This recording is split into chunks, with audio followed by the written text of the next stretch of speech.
Welcome back to Life, Biz and All That Jazz. I'm your host, Jasmine Lashotto, and if you're new here, welcome. If you've come back for more, thank you. Thank you for coming back. So today's guest is someone that's very close to me. They probably know me better than anyone else in this world. We've been through a lot together, but we've also been through a lot on our own journeys. I'm extremely proud of him, not only because of his strength, but because he's never been afraid to walk his own path.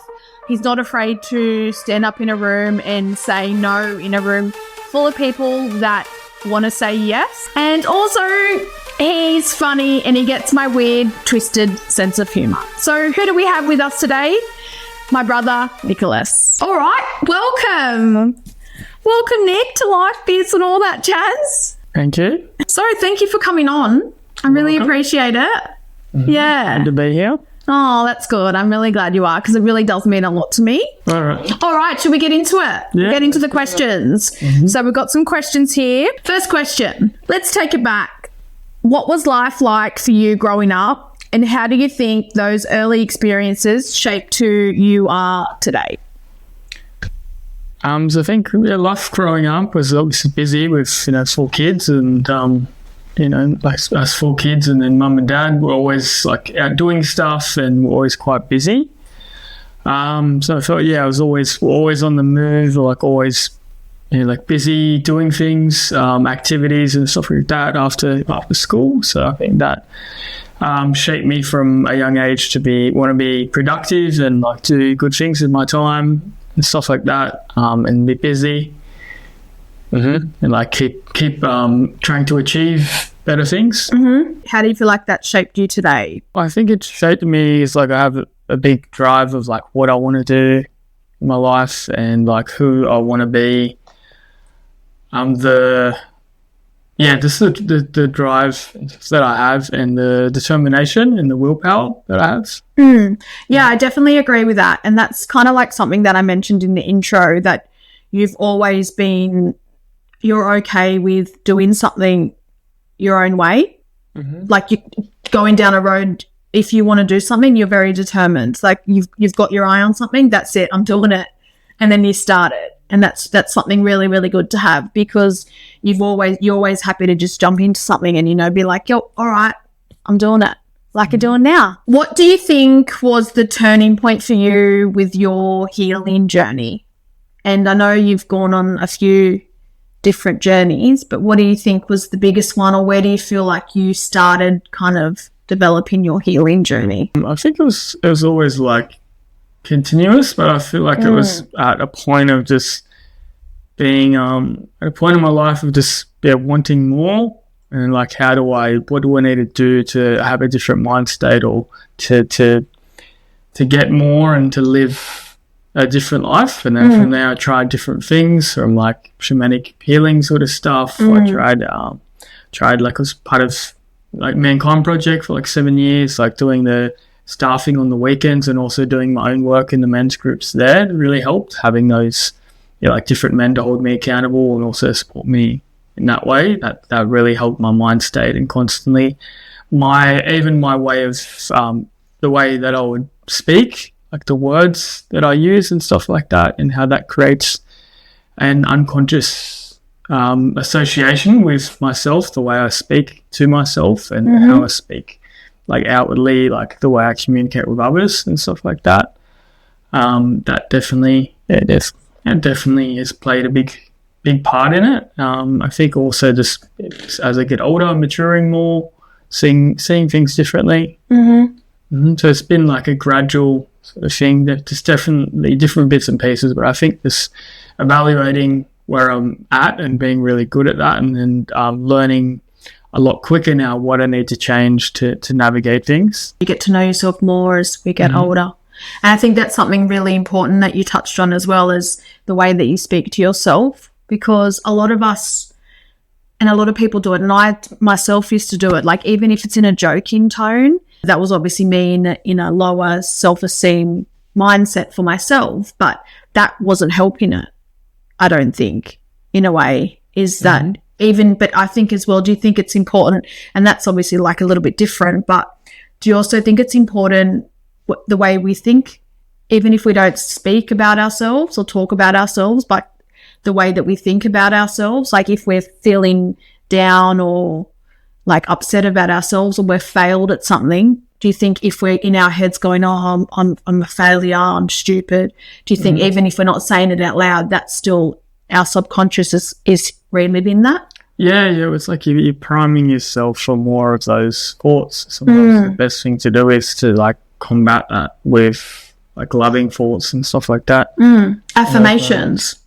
Yeah, they say the power of affirmations, and that's kind of why I've got random stuff around, even on my mirror. You know, if I get up in the morning and it says, damn, you look good, like, I don't know, 5-10 years ago, I'll think, oh, that looks like I love myself, having something like that, you know. But it's just shifting that mindset to look at it in a positive way, because I get up and if I'm having a bad morning or tired or having a bad day, you know, just like that little boost. And it can be anything as well. I used to often, when I was quite stressed with the business, I find having little post-it notes around and stuff as well to help like kind of shift that mindset. Now I think it's different. When you have got to a certain stage, it's easier, do you think, to be able to pull yourself back once you've put the work in? When you kind of touched on when things had to change, like you had to kind of get older and you realised, you know, more mature. But do you know when you kind of changed, or like when it was, how old you were, or when you kind of started to feel a little bit different like that, or your mindset started to shift? I always knew certain things that like friends were doing around me, where it was like drinking when we were younger. So like I always knew, I guess, right from wrong. So I always knew certain things weren't good for me, but it probably wasn't in my early 20s when I feel like that really shifted in a way of like this, okay, like I'm really going to get serious about doing something differently in my life to have a different future. Yeah. I think you realised before I did when it comes to drinking. The hell? Like I can laugh about it now, but do you know what I mean? You used to always be a lot more, sensible with it, and maybe you learned from me. So you've done so much inner work, I think, which is really, really important. But for yourself, for you, you've done a lot from a lot of men that I know, and, you know, different areas from different places. You've probably done more than a lot of people, and I know that's because you were surrounded by men with the men's group stuff, and, you know, now with church. But what's helped you the most, like with staying grounded and like positive, and even through when challenges come up, kind of what's something? Are there any practices that you do, or I think, or you did before and then like compared to now? Yeah, I think the biggest thing is just slowing down. Like I'm generally always busy. I like to do things and be active and stuff like that. But sometimes if I feel like I'm having overwhelm, I just need to slow down a lot and just think. I find, if I just think things through and come up with a plan in my head, like it could take 10 minutes sometimes it could take a couple of hours, but really think it all through and rationalize it into like a plan rather than just stressful overwhelm, and just slow my body down. It's a lot more easier to manage, and then I can come up with steps to actually move through it and change what I need to change for the better.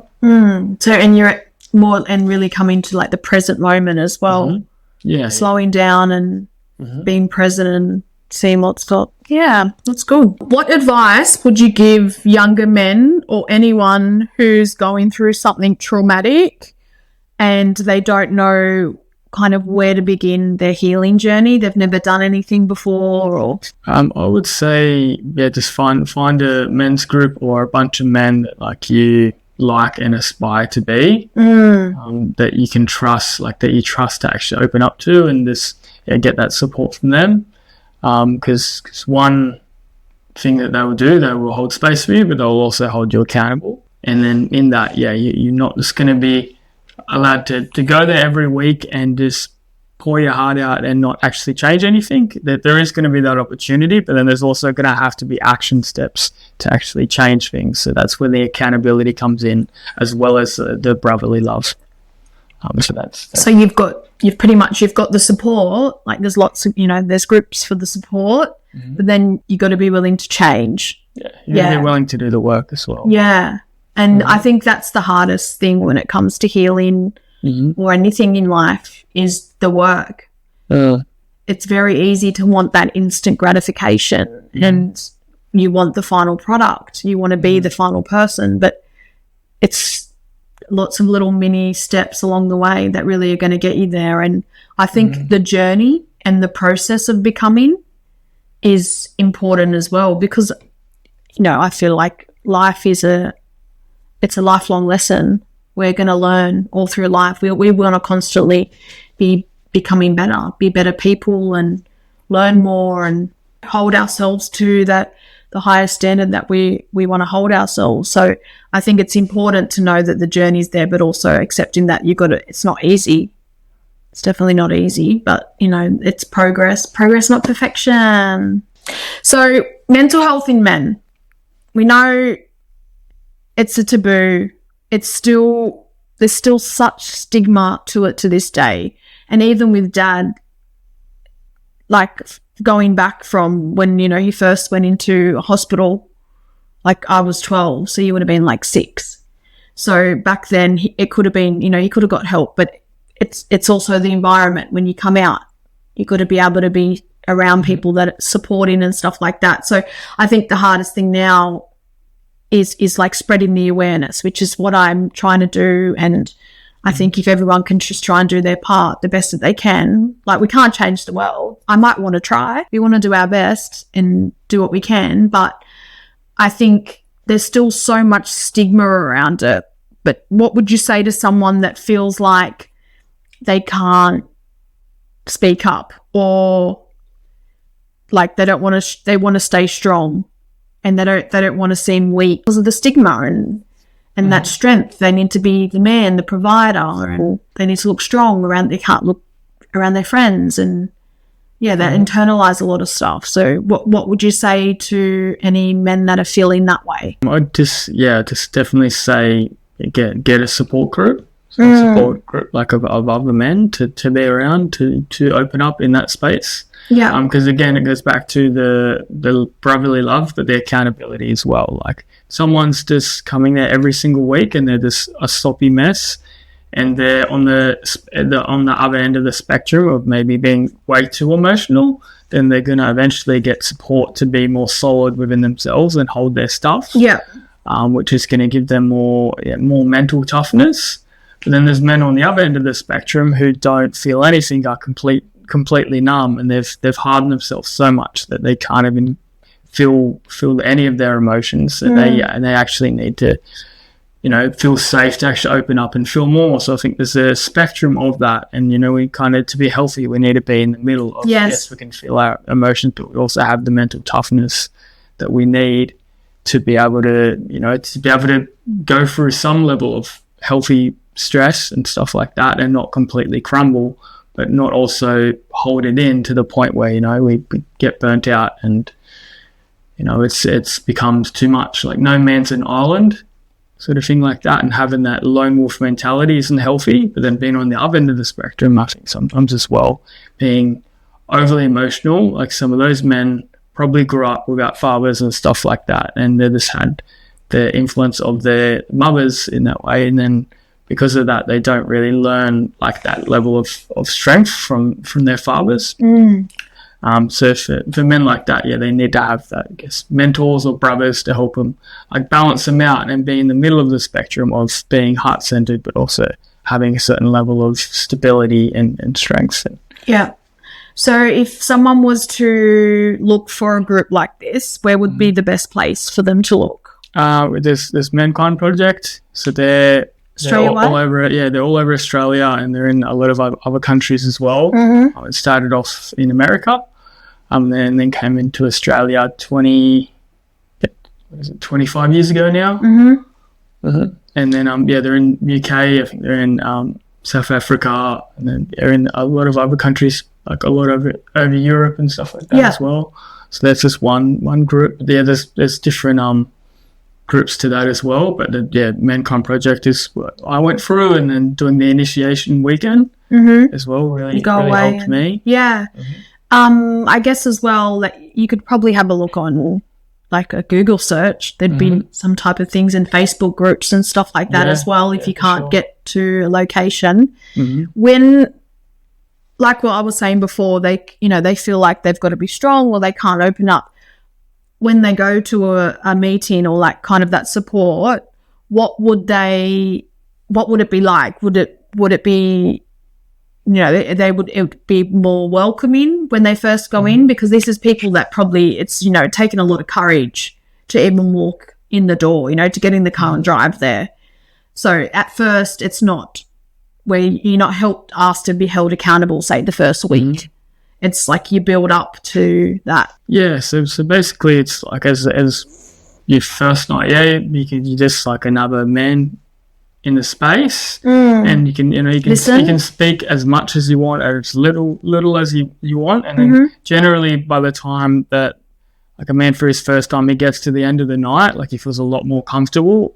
And by the end of the night, because the facilitator's basically facilitated in that way, and they're watching how everyone's doing and stuff like that. So it basically creates that safe environment. So by other men opening up that have been coming for a while, that makes them feel more safe, and then they come back again and again, and they're able to go a little bit deeper every time, and then they open up more and feel more safe, and eventually, they might step up and to the circle and do their work, whatever that looks like for them. And I think it's just taking that first step and knowing that no one's ever alone. And I know more and more there's a lot more people, especially with social media, like there's a lot more people talking more about stuff, and I think that's where I kind of was just following a lot of people that weren't drinking anymore, and having people around like that positive energy, and seeing that it does help. So I think there's always just that, it's just that initial step of just getting that hope and knowing that you're not alone. How do you define strength as a man? I would say strength would just, to me now, would be stillness.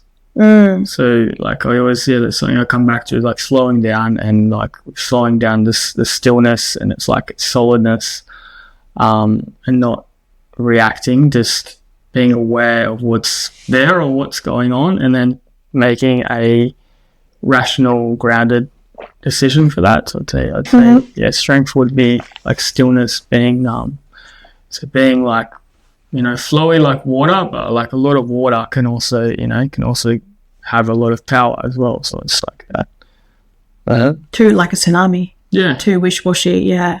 Having the right balance. Yeah. Has your definition of strength changed over the years? Do you find from as you've grown and you're older? Yeah, I think strength to me, like I said earlier, would be like being the lone wolf, being the island, and being completely shut off and not feeling anything. I thought that was strength, but being strength is actually that balance in the middle of being very like stoic, but also being a certain level of heart-centered. Like still feeling the emotions or whatever. Don't try. Be best not to let it get the best of you or overwhelm you, and just slow down when you need to. But it very much was just not feel anything. Bottle it down. Just very much just just push it aside, keep going. Yeah, just keep moving forward. And I think as well, what you said about like making like rational decisions, and when you are in the presence and you do slow down, you feel things that trigger you, and you do. It's like an easier way to react. Do you think that's something that I feel like if I am more present or slow down, and then you acknowledge your feelings a little bit more. Then if you go, you really have that higher level of self-awareness. What do you hope people, especially like the younger generation, take away from what you've shared today? Yeah, just I really think it's the importance of being balanced. I've said it a few times between like not being too overly emotional and not being too not being shut off. Like this balance in between, because both of them are really needed. There's some time, especially as men, where we need that mental toughness to get through the world and to get things done and to do things. But we also need to have a bit of heart-centeredness as well, to not be tyrannical in a way and not be harsh. What does that word mean? Tyrannical? Like a tyrant. Oh, okay. Not be a tyrant. Oh, yeah, that's a good way of explaining it. Wow. What role has family, community, or support, people that have supported you, played in your journey? So with it's a different community, looking for people that are like-minded to me in a way. It's a different, so in that way, I think a family, just hanging out, I think as far as my thought process goes, it's a lot easier for me to just slow down and think through it than it is to talk about it. So generally with family wise, it's like hanging out. I think it helps the most. Have you got anything else you'd like to say? No, I think that was good chat. So, good chat. All right. I finished Mum's one with a hug, so finish it with a hug.